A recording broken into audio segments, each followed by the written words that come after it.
all our listeners, wherever you are in the world, and viewers. Continuing the Present Her series, we today have someone who's probably got a unique distinction amongst many other things, and we'll talk about what that is in just a moment. But very, very warm welcome to Frankie Mackay from the White Ferns, from New Zealand, and a country that's been in the news for all the good reasons other than cricket as well. Welcome, Frankie. Thank you for that. Thank you very much. So let's begin where I think the world is thinking all the time right now, this whole COVID mess around the world. Without question, I think your Prime Minister and the country as a whole seems to have just dealt with it phenomenally. And I wonder how much has to do with the fact that she is a lady. Yeah. Well, that is a possibility for one. I think something that's been talked about a lot is the empathy and the kindness to each other kind of piece. So I think that's really nice. And I think for a lot of New Zealanders, we are really proud to have her as our Prime Minister and our leader, and the way that she kind of, I guess that now we're recognised on the world stage is through her actions and the way she presents herself. And it is quite like how most New Zealanders are, to be fair. So I think it's a really nice thing to be happening, especially with some of the political scenes around the world at the moment, to be able to sit down and say that you're really proud of your leader is something that's actually really nice. And coming into COVID times, it has been challenging, it has been different, it's been a very interesting year, 2020, but to be stuck down here in little old New Zealand has been a bit of a blessing, and I think we've dealt with it pretty well. So especially compared to a lot of other countries around the world, we're going pretty good, and our problems are pretty small in comparison. That's good, and let's hope it stays that way. Let's get into the meat of what we're going to talk about. And if I recall correctly, reading and hearing about you, cricket wasn't something that just happened right from day one. I believe there were other sports that were competing for your time and attention, rugby amongst them. And given the popularity when you were a young schoolgirl, what was it that you would say was the turning point where the sport of cricket actually won over rugby?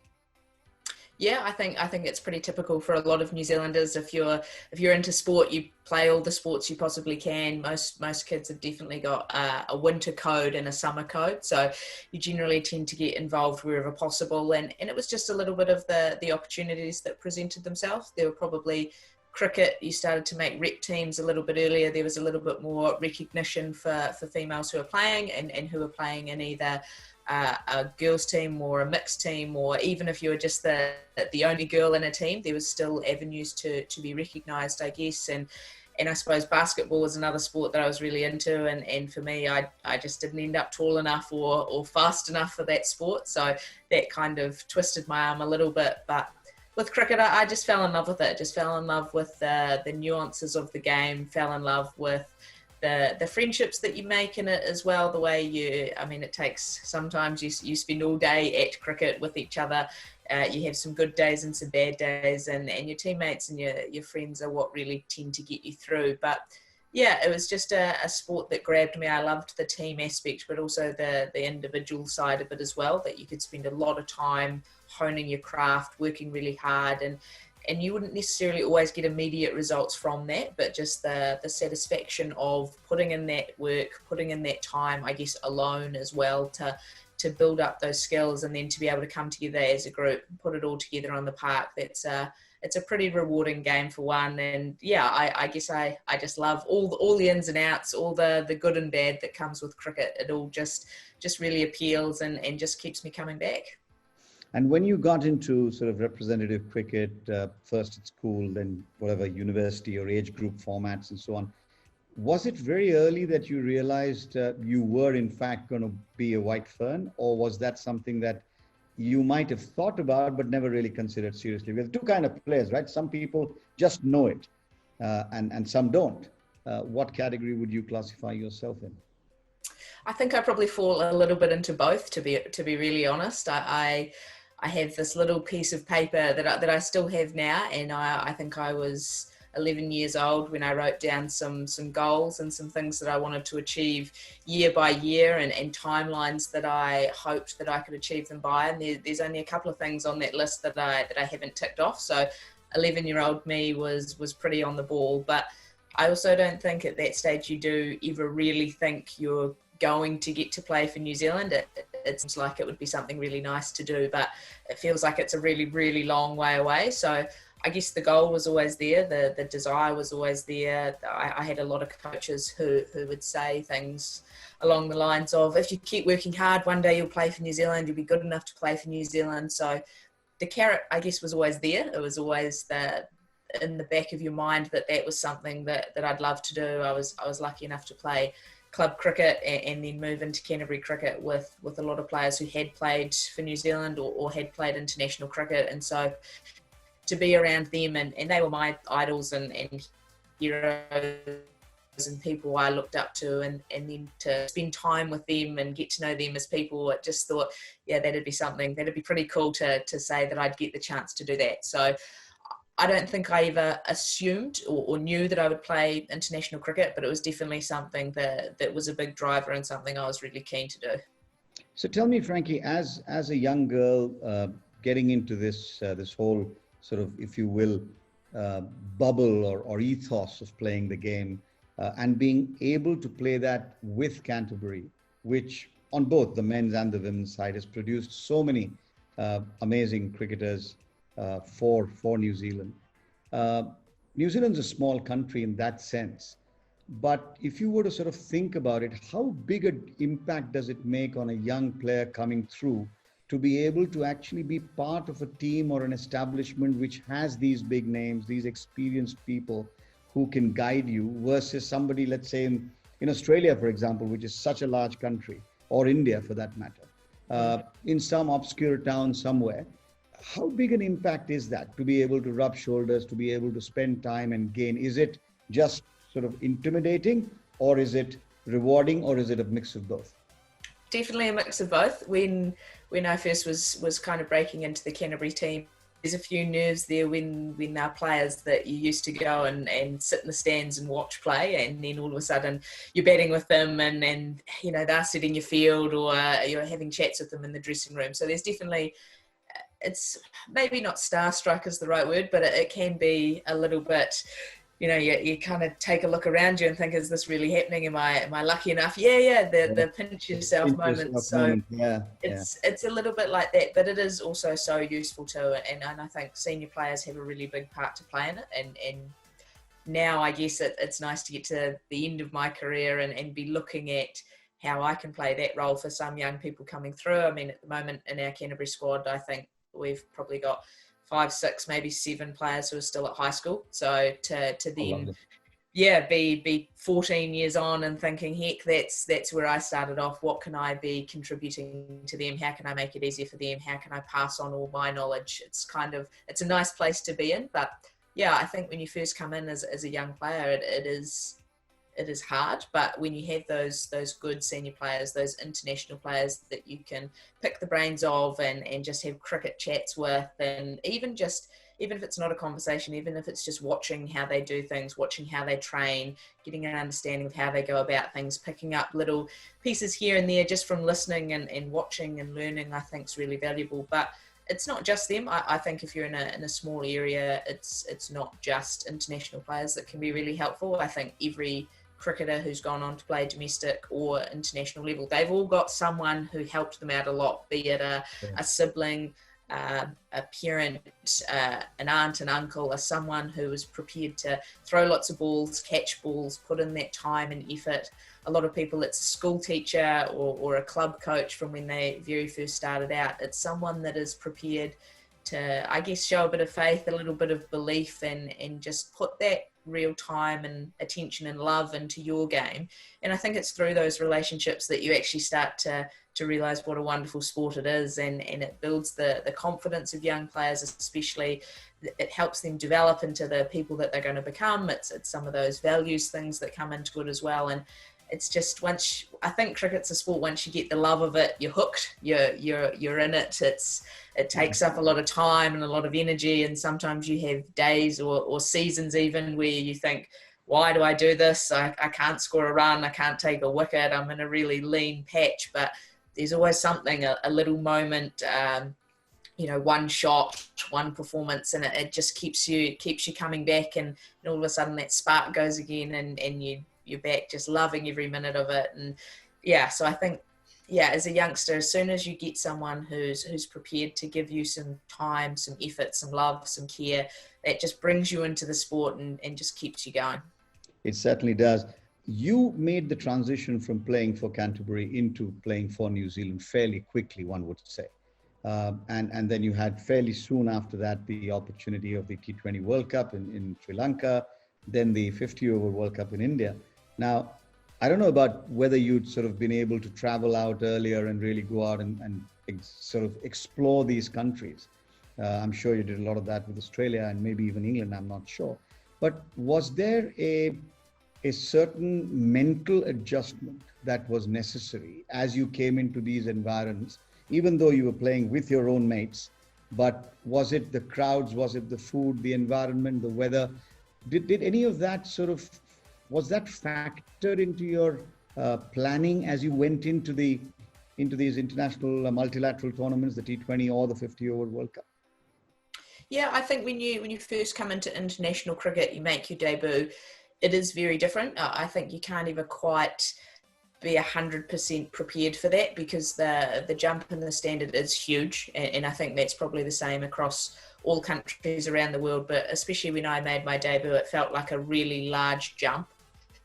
And it's probably only at that stage that you start to work out the holes in your game, the areas that you haven't quite mastered. And it's almost a horrible feeling to be in the middle of an international game realizing, these bowlers, they've got my number, and I probably haven't actually got a way to cope with this as of yet. And that's probably the slight downside of making your international debut reasonably young. I think I hadn't probably had the failures at a domestic level to be able to learn to deal with those. It had kind of been everything was kind of an upwards trajectory. Started as a real youngster. The next season was a little bit better after that. All of a sudden had a season, I guess, out of the box, out of nowhere, put my name up for international reckoning, got selected, and had the opportunity to play there, and probably never quite grasped it with two hands. I think, and that was probably a little bit to do with the age that I got into the side, and just the difference of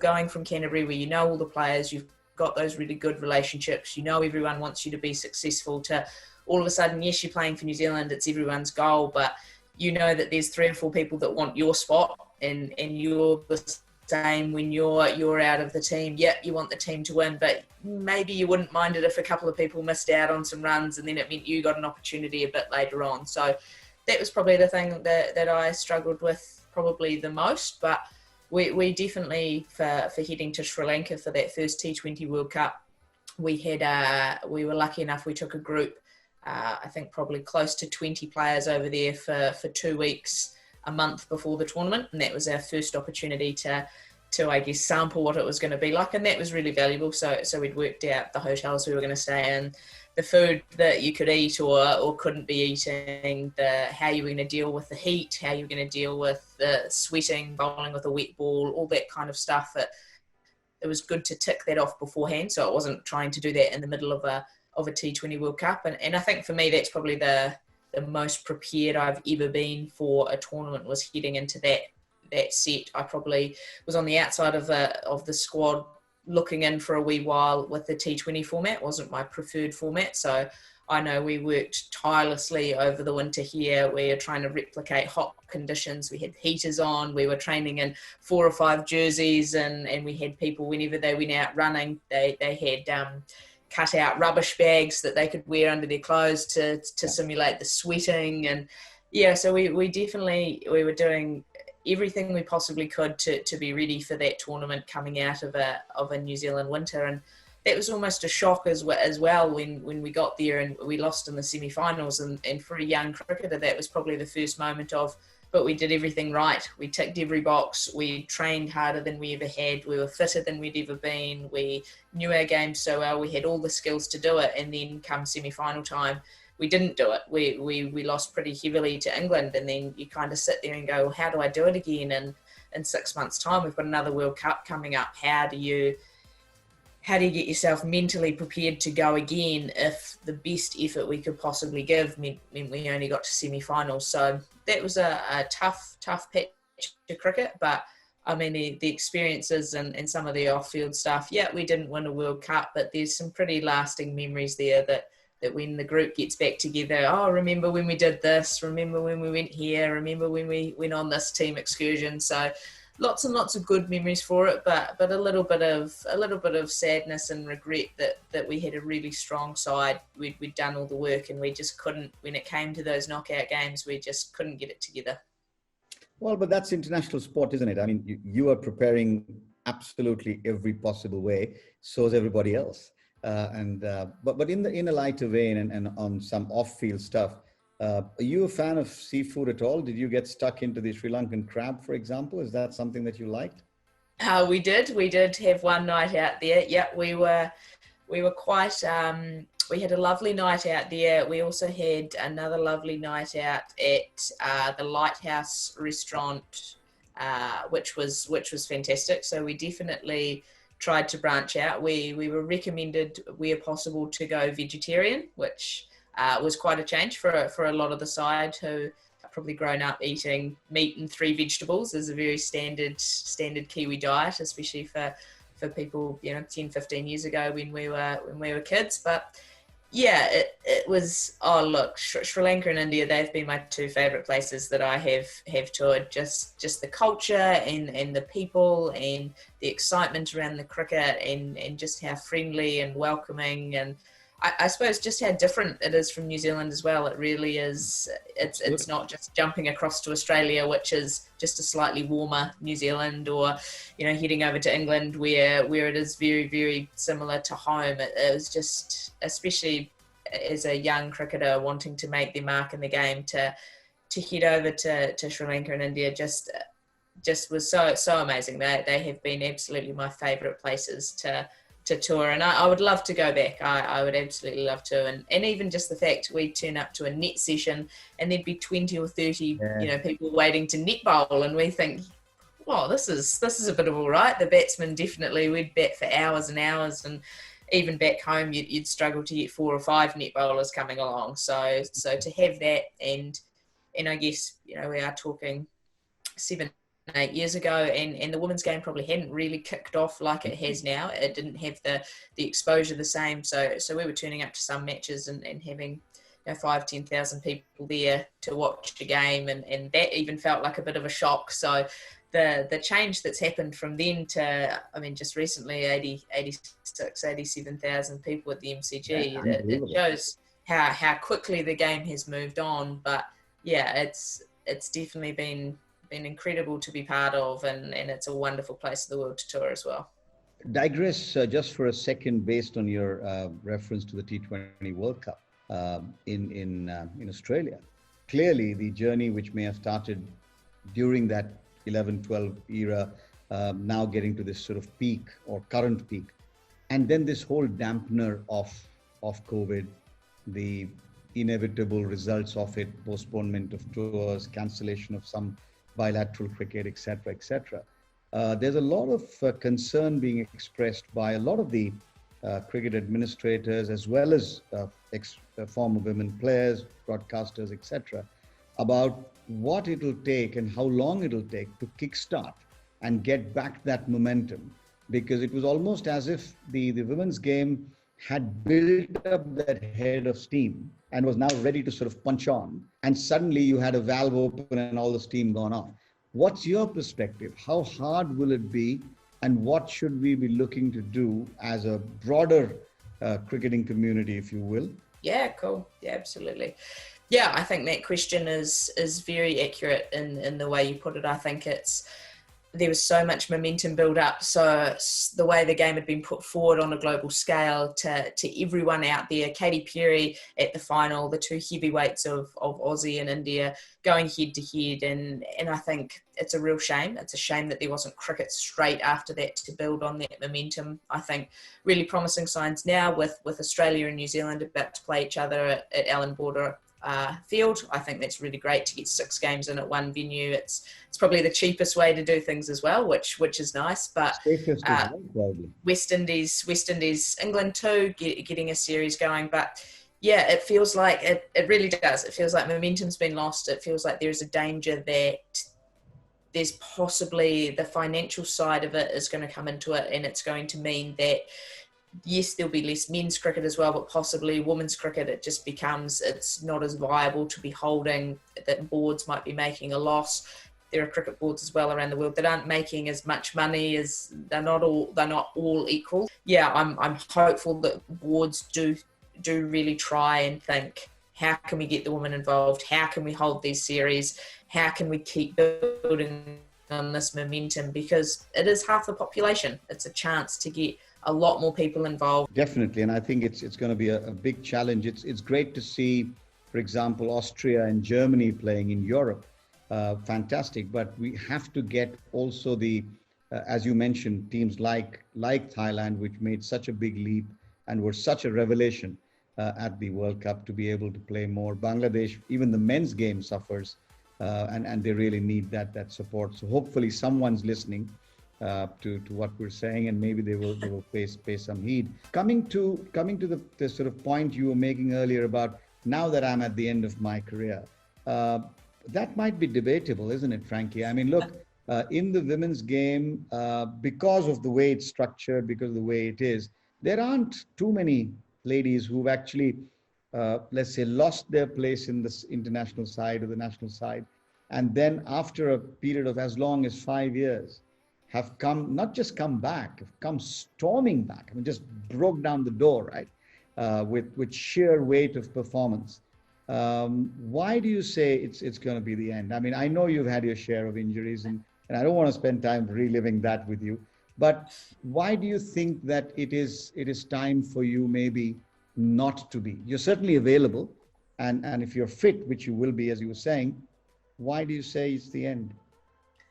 I just think it's a little bit of an age thing. Whilst that allows you to have the experience of play young, have a period of years out of the side, come back in, which is one of the benefits of being picked reasonably young. It's also means I've been doing it for a long time. So at the moment we're right in the middle of training for domestic cricket at the moment. So with the Canterbury side, and we've been training since the first week of July. So we've basically got through 8 weeks of training. And that's, you start looking at, it's 5 times a week we're together as a group, and it's just, yeah, when you start thinking, I've been doing this for 14 years, and it's starting to get to the point that I will soon have played domestic cricket for as long as some of my youngest teammates have been alive for. You start to think, oh, this is, yeah, I've definitely been here for a very long time. And it's not to say that you can't keep going. I mean, Mitali Raj is probably the prime example. She just keeps going, just keeps churning out runs. I think she bats just as, for as long as I've seen her play, she hasn't looked any better or worse. She's been phenomenal the whole way through. So I don't think she's aged today either, to be fair. She looks just as young almost as when she made her debut. So it's players like that definitely give you a little bit of hope that it can continue. But it's also the financial side comes into it too. Unfortunately, I mean, our White Ferns players, there's 17 contracts at an international level now, which is great. And that means for a lot of them that they can be either very, very part-time working or that they can just do cricket. They are professional cricketers and have the ability to do that.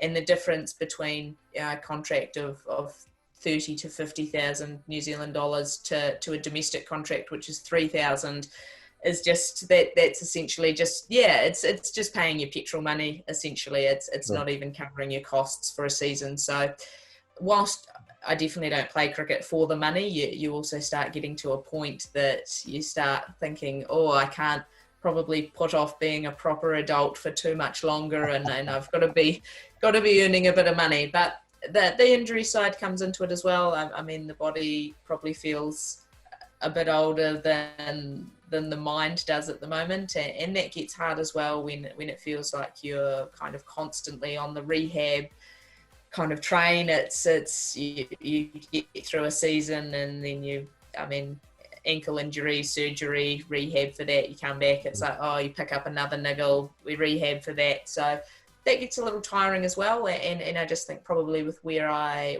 sit in the scheme of the New Zealand side at the moment, they've just picked a squad of 17 players. Didn't get a phone call about that, so that generally means you're pretty well off the pace. You're not probably in the next 5 or 6 injury replacements as well. So when you start looking at, maybe I'm not seen in the top 25 or 30 cricketers in the country, it dampens the motivation a little bit, but I think I've still got, definitely the plan is for a few years yet, get through another couple of seasons. There's a few things I really want to tick off, and a few statistical goals I'd really like to tick off with the Canterbury side as well. So they're kind of the carrot, and I guess the other thing is I'm really big on, whenever you leave a team, especially as a captain or a leader or a senior player who's been around for a while, you want to leave it in a better place than where you found it. So there's a few things I'd love to do, and I'd really love the opportunity to win another title and experience that with quite a young group that we've got at Canterbury at the moment. To me, when I was lucky enough to win a few titles at the start of my career, and they're still some of my favourite memories. So I'd love the chance to provide that opportunity to some young players now, and hopefully that's a big then driver for them for the rest of their career, and they see the hard work that's gone in, and then they kind of pay it forward to the next crew as well. So yeah, hopefully looking at another couple of years, but also having to be realistic that the body might not hold up for another 10, and I've probably got to make sure that I have got some life balance and I'm not falling too far behind career-wise as well. So it's a little bit of a juggling act, but if the body stays good and I'm still enjoying it, then I'll try and keep playing for as long as possible, because it's still my favourite thing to do. Well, wonderful. Long may you play. But now you also have this other opportunity, which doesn't need you to sort of work 5 days a week and train, as hard as physically. I mean, yes, mentally you still have to prepare and maybe not have as many ice creams or cold drinks or whatever to look after the throat. So talk to us a little, Frankie, if you will, about how this transition occurred. I mean, there are remarkable stories about how players have made the transition. It almost become a private preserve of international cricketers around the world. But in the women's game, it's still a relatively new phenomena. And for you, how did that transition occur? Was it an event? It just sort of clicked? Somebody said, hey, I think you speak well. Why don't you come talk? Like, I remember Melanie Jones telling us that it just happened that she hadn't been picked. She happened to be in England, and someone said, we can't pick all these ladies' names. Do you mind coming into the box and talking to us? And then the rest, as they say, is history. So what's your story on that side? How do you get into the com box? Yeah, it is a little bit like that Mel Jones story. To be fair, there was a series played in my hometown of Christchurch. The West Indies woman had come over to play New Zealand. I hadn't been selected, and they decided for the first time, it was the first time New Zealand cricket was going to put on a live stream of the games. So that was really cool, and I was really looking forward to just watching the games on the live stream and heading out to them when I could as well. But Leslie Murdoch, another commentator here, she was involved with commentating over the live stream, and there were another couple of male commentators too, and they thought we probably need a fourth person to make sure it's not a really awful, long, stressful day. So I think they were just on the lookout, and Leslie sent me a text and said, hey, would you want to come out and try your hand at doing this for the day? And I kind of jumped at the chance of like, yeah, absolutely, I'd love to. What a brilliant chance. But then at the same time was like, oh, how's this actually going to go? These are some of my best friends. How am I going to feel? How are they going to feel if I'm sitting in the com box critiquing what they're doing when actually we've known each other for 15 years and we went to school together, we played school cricket together, we're best friends. How's that going to go? But yeah, I thought it's too good of an opportunity to pass up. It's something I didn't necessarily think I would get the opportunity to do, but something I have always been really interested in. I guess as a bit of a cricket geek, I love listening to the commentary. I love listening to the experts and and people that just have different opinions, and hearing some of the, I guess, legends of our game as well, just bouncing ideas off each other about what should be happening, what is happening, what they're doing right or wrong, or which needs to be going. So to me, I thought a lot of my learning had come out of commentary, and even my mum tells me, apparently as a young kid, I used to tell her that, man, being a commentator must be the best job in the world, mum. You just get to travel around the world, you get to watch cricket and you talk about it and you get paid for it. It just must be the best job. And saying that to her, but my sentiment hasn't really changed. There was a 3-match series with the live stream that we did well, and then after that the radio crew here, Radio Sport, they picked me up to do one of the men's games, and then Sky TV, they were interested in having me for some of the studio shows around the Women's World Cup. So got involved in those, and then next season it was like, would you want to come and do some domestic games, on a couple of international games? And from there it's just kind of grown and was involved in a breakfast show around the Men's World Cup as well, which was pretty hard work with the time difference, up all night and then presenting a show at 7 a.m. and catching a flight home from Auckland, and then basically walking straight into my day job saying, I haven't slept, please be nice to me today. But just so many good experiences, so many wonderful people being involved with, and I still just think it is the best job in the world. You sit with some legends of cricket and just chat cricket with them. It's a pretty wonderful way to spend a day. It certainly is, and long may you prosper. Now Leslie, also we hear picked up the phone and asked you, how do you like to get to Nepal to do the Everest Premier League? Tell us a bit about that. What is that experience like?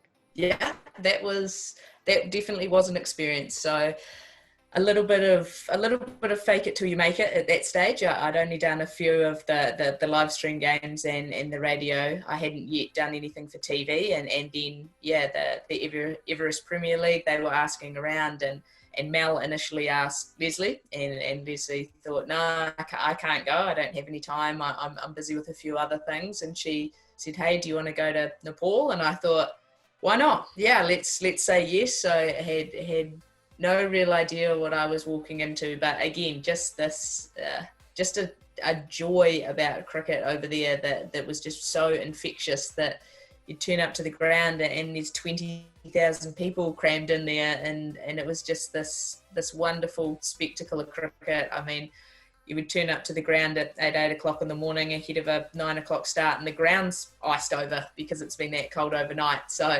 there were definitely some challenges and some new things that I've definitely never experienced before, and the odd time when the producer would get mad with us for not getting to ads quickly enough, and he would change from speaking in English to us to yelling at us in Nepali. So then we were very confused as to what happened, but you got the gist that it's like, that tone suggests that it's not great. We're not doing something very well here. So yeah, big learning curve, but they were wonderful as well. Just the opportunity to go out and to do some pitch reports and to be involved with people who'd done it for a long time, some who'd done it for a short time as well, and pre-match, post-match interviews, and just in a slightly less intense environment to do it in as well. My mum would stay up and watch the games overnight. A few people from back home at work, they would check up on the live streams and watch on YouTube and tell me I was doing a good job or not. But yeah, it just felt like it was a little bit removed. It was a really relaxed, fun, almost carnival type atmosphere. And yeah, it was just a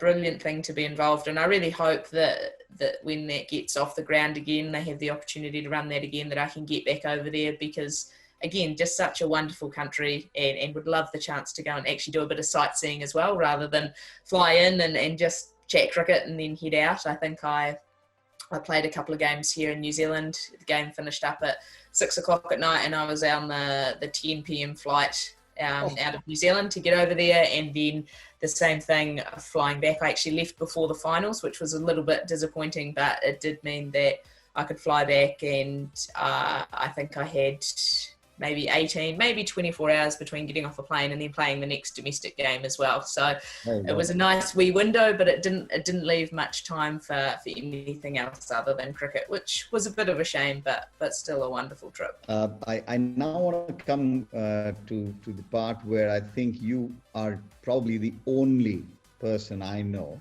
in international broadcasting or sport in cricket who is doing this juggling act of getting out of your playing gear and into your presenting gear, if I may call it that, within a space of a short time and running up and doing it. How do you juggle stuff like that? I mean, you've just finished sort of strategizing a game or got a quick 50 or picked up a wicket or two, maybe bruised your elbow a couple of times, and then you are getting all made up, don't want to be too sweaty. How do you handle it? It can't be easy going from playing the game to commentating on it within space of maybe an hour or so. I don't know how long. How do you juggle? Yeah, it's definitely tough sometimes. There has been the odd occasion where you're the old skinned elbows and you jump in the shower quickly, and then it's like, oh, that's actually quite tender. Yep, didn't quite realise that. But no, I think probably, to be honest, probably the hardest part of it is just the amount of stuff I have to take to cricket. I tend to overpack rather than underpack. So by the time I've got all the gear I need for the day, all the extra things I think I might need for the day, and then a full wardrobe change and pair of shoes and everything to go with it, that's a bit of effort. And probably the hardest times is when the game that you've played in, which is generally always the morning game, hasn't gone well. That's quite a hard thing to go from, especially if it's a close loss or if you've made some errors yourself at the back end of the game. It's quite hard to finish up, to get off the field. And I guess as a captain as well, I'm quite often leading a team debrief, so trying to have some conversations in that are pretty robust conversations at times, that are not that much fun to have, and then making sure I'm still able to connect with players and tell the people who've done a good job on the day that they have, that we still can celebrate success and do all that stuff, whilst then still having to get ready and get back up to the comm box for the next game. So it is a little tricky, but to me, I guess it's just the easy part of it is the prep work side of it.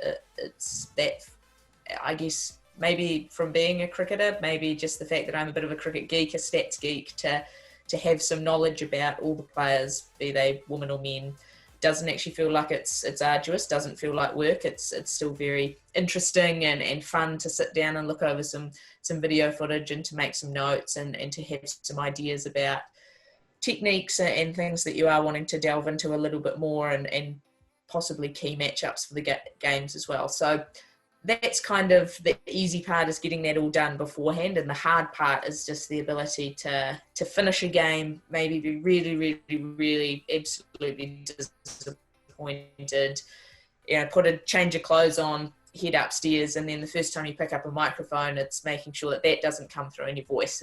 You've got to come through that you're actually excited about the game that's ahead, and there's some good stuff happening. It's not, oh, here's Frankie and she sounds pretty glum because her team played badly. And some of the other commentators love to give you a bit of stick like that as well, throw you a real hospital pass of, oh, we didn't know if you were going to make it up here today after such a tough game. And it's like, oh yeah, thanks so much. Yeah, great. But no, sometimes it's really nice as well. I guess that there's also a positive in that. It's then becomes very easy to just park the game, move on, get on to the commentary. You can still end up having a really good day, a really interesting day, and sometimes just puts cricket in perspective a little bit, that it's not the end of the world. There's still other things to do. But yeah, definitely some challenges. Most of them are around just how to stop sweating. I think that's the biggest thing, is hot days and you've been running around for hours, and then it's like, no, I need to calm down. I need to get my face on. I need some nice clothes. So, but no, it's I wouldn't change it. I think it's brilliant. We know you've got your superstitions when you're playing. Are you carrying any of those into the comm box as well? So is the sort of old pair of socks, is there now a commentary pair of socks or a headphone or whatever, apparel? I don't know. Tell us. It is a little bit like that, to be honest. I definitely thought I had a lucky pair of socks. I thought that was working well for the the New Zealand side. As much as we like to be impartial with how we go about things and the comments that we make, we're definitely still a Kiwi fan at heart. So I thought I was doing a good job with a pair of socks that was helping them out, but then didn't quite end up to be. So there hasn't been too many superstitions so far. It's probably what comes into it is more around the preparation side. I'm a big one for the night before a game, if I'm playing, that all my gear's packed and prepared and ready and very probably overly organised at times. And I think the commentary stuff's a little bit like that. I've always got my clothes laid out, exactly what I'm going to wear, exactly what I'm taking to the ground, make sure I've got everything I need in my bag for the day. So yeah, just those little, I guess, just control what you can control, those little feelings of, yeah, it's organised, you're prepared, you've done the work, you know what you're doing. Right, off we go, take a couple of deep breaths and you're away. So if you were asked now, what is the immediate goal that would really make you go yay on the commentary circuit worldwide, what would that be, assignment-wise? Oh, I would absolutely love to get the 50 over World Cup, which is going to be played in New Zealand, and the final is scheduled to be played. Yeah, I would love that. I would love that. Final's scheduled to be played at my home ground here in Christchurch at Hagley Oval. The lights, they've just started putting the lights in. We needed to go through a submission process to apply to get lights put in at the ground, just with the heritage status of Hagley Oval. So that was exciting in itself to be able to get the final pending approval for the lights, to then get the approval for the lights. They've just started working on them, and then tournament's delayed a year. So yeah, I think that would be a really special one, just because probably the age of the White Ferns team as well. There's a lot of players in there that I've played a lot of cricket with, know really, really well.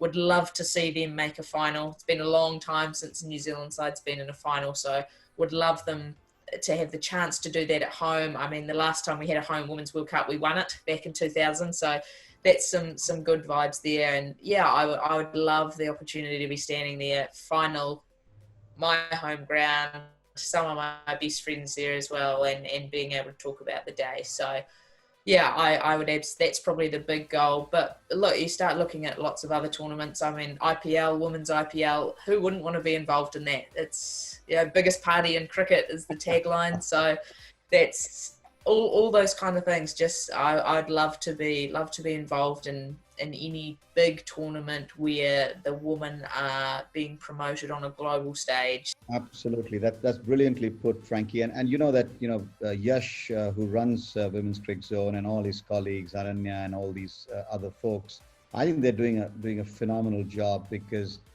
it isn't, as you rightly say, it's not front and center for too many people even today. And I think we need more people, more pioneers like yourself and the Mel Jones and the Ebony Rainford Brents of the world to drive it in one direction. And then you need the sort of, if you will, hardworking folk like Yash and his team all around the world to be able to push the game forward. I'm certain that will happen. I just wanted to sort of end up towards the end of our chat now with one sort of slightly more serious issue, which is about this whole aspect of mental strength or mental health. Because I think whether it's the kind of period that you went through when you were not in the international side, or there is a game that you do in the comm box and something, there's a little boo-boo that happens. It might appear small, but it sort of weighs on you. You may not get the assignment for the next series, that kind of stuff. And the younger players who are now out there playing the game. Because mental health is such an important aspect now. What would be your advice for young sports people and young girls in particular, that when they face such issues, what could be some of the things they should look to do? Yeah, it's a really good question, and it's something that is becoming more and more prominent in cricket as well, that people are actually a little bit more prepared to speak out that, hey, actually this is pretty tough. I'm not having a great time of it. So I think that's probably the first step, is that there's actually a little bit more understanding and awareness of it, and a little bit more empathy from people as well. So you don't feel like if you say, hey, I'm really struggling, that means you're going to get dropped and you're never going to play again, which I think for that was definitely my feelings when I was in my early 20s, is that it felt like at times the hotel walls were creeping in on me late at night, and didn't know where another run was going to come from. And all of a sudden, it felt like everything you do in life is just, I've got to play cricket for New Zealand. And it almost for me became too big a part of my identity. If you'd said, who are you? I would have said, I'm Frankie Mackay, and I'm a white fan. I play cricket for New Zealand. Okay, well, what else do you do? Well, I train to play cricket for New Zealand. What else do you do outside of that? I prepare for trainings to play cricket for New Zealand. So I think, to me, the life balance thing is a big one. But I mean, I heard that message when I was younger, when I was in my teens and early 20s, people talking about life balance. And I thought, well, why would I need that? If I want to be a better cricketer, I've just got to do more cricket. That makes sense to me. If I hit more balls, I'll score more runs. Not actually, you might need to take some trainings off. You might need a week off. You might need to do some other things. So the life balance part is a big thing. I think having interests outside of cricket, having friends, relationships, family support all around you, so you can actually get away from the game sometimes, because it can be a bit all-consuming. It can be some long, and whilst it's a team sport, they can at times be lonely days as well. If you're stuck out on the boundary and you're the one that's dropped a catch and everyone's miles away, and they can be pretty tough days. And I think generally people who play cricket are slight perfectionists as well. It's something that draws us to the game. So we tend to be the kind of people that think over and over and over about mistakes we've made or how we can do it better. So finding a way to turn that off, finding a way to get away from the game. A lot of the girls now I know play golf. That tends to be something that people are into. But whether it is something physical, whether it is movies, TV, reading, whether it's going out for coffee, whether it's walking, whatever it is, it's finding something that you enjoy, that's relaxing, that's something just not cricket, and having some people you can talk to. So if it does get tough, you've got some, I'd call them my people, my close circle of people that no matter how good or bad you play, they have got your back. No matter what you're doing in your personal life, they're there to, we would probably joke, you're people in life that would help you hide the body. That's probably the saying that we tend to use. But knowing those close people around you and knowing you can lean on them is really important. And probably the other thing is just around being authentic to yourself. I think especially when I was a bit younger, I tried to at times try and fit myself into a box that I thought that I needed to be in to be successful, or I felt I needed to fill a role within a team, that, whether it was at times being that person that was prepared to sledge someone else, that became your role in the team, and it felt like that was expected and wasn't necessarily what always sat really well with me. So I think that finding out who you are and what you stand for and what your values are, and actually just getting to a point that you are really, every relationship you have, everything you do is authentic, it's genuine. When you look in the mirror, you actually say, I really like the person that's looking back. And I think that's probably been the biggest change in my cricket, the few years leading into being selected for New Zealand again. And then from then on, is I'd actually probably got to a point that I played cricket because I loved it. I didn't think I'd ever play for New Zealand again. I was very open around, I'll never play. It's been 4 years. I'm never going to play for New Zealand. And then it did happen because I was relaxed enough to be able to just play really good cricket, and the commentary stuff as well, to be able to put a good product out and meet new people and form new relationships. And, I'm still working part-time as a librarian. To do that, to do some part-time coaching, and I guess in every little bit of your life that you do, to actually still have that moment where you're like, I like who I am. I like what I'm doing. I like the people I'm around. Even if I make mistakes, it's like I'm still a good person. I've got good values. I'm a good person to be around. I just made a mistake. It's not the end of the world. And I think the more people you surround yourself who think like that, that's really valuable. One of the games, I just had a complete mind blank with the match referee's name. I went, and here we are for the toss, and we've got the two captains and we've got the match referee. And I was just like, oh my word, I have known this guy. Be good today. I have known this guy for 15 years, and right now, and it was just like, I cannot think of it. And then it's like, oh yeah, it's come to me, continue. And at that time, you finish the toss and it's like, oh, it felt like I've stood there for 10 minutes staring at this guy thinking of his name. But it was just a split second.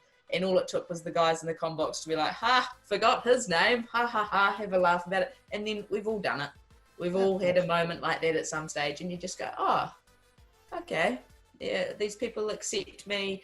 Yeah, I had a little mistake, but it's not the end of the world. Nothing terribly, terribly bad happened. It's okay. And I think once you get to that point with people around you and with yourself, you just end up much, much happier, much more resilient to things. But I mean, I think you can always better yourself. There's so much literature out there about like that resilient stuff and some mental toughness, but it's also around, just learn about yourself, learn about your strengths and your weaknesses and your character and what it really is to be you. So if you do get under the pump, if you are stressed, if you are anxious, if you are struggling with your mental health, or you actually understand yourself well enough and you understand the people around you well enough to say, hey, I need some help.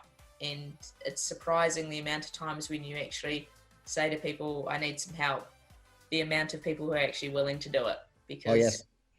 And I always say to our young players now, I say, well, if I said to you, can you please help me? What would you say? And they said, oh, well, I would help. And it's like, okay, so why do you think if you asked for help that we wouldn't do it? We'd think less of you. And they go, oh, yeah, actually, that's probably pretty true. So, yeah, the general awareness around it is so much better now. And just if there is anyone struggling with their mental health or their well-being, just reach out. There's always people there prepared to reach back. Fantastic. So on that note, Frankie, first of all, many thanks for speaking with us today. I want to look forward to the day when hopefully I'll get a chance to sit next to you and we'll bring a game to the listeners wherever they are in the world. Hope you get to India soon in some context or the other. Maybe Yash will pull a rabbit out of the hat. I don't know. But you stay well. And I, for one, would still be willing to take a wager that you are going to be wearing that white fern one more time at least. Doesn't matter whether in the top 25 or not right now. Maybe they just had a blank phase in listing the names like you had with that match referee. Thank you very much. Stay well. And thank you for your time. Much appreciated. No, thank you so much. It's been lovely to talk and fingers crossed I can get over to India as soon as possible. Absolutely.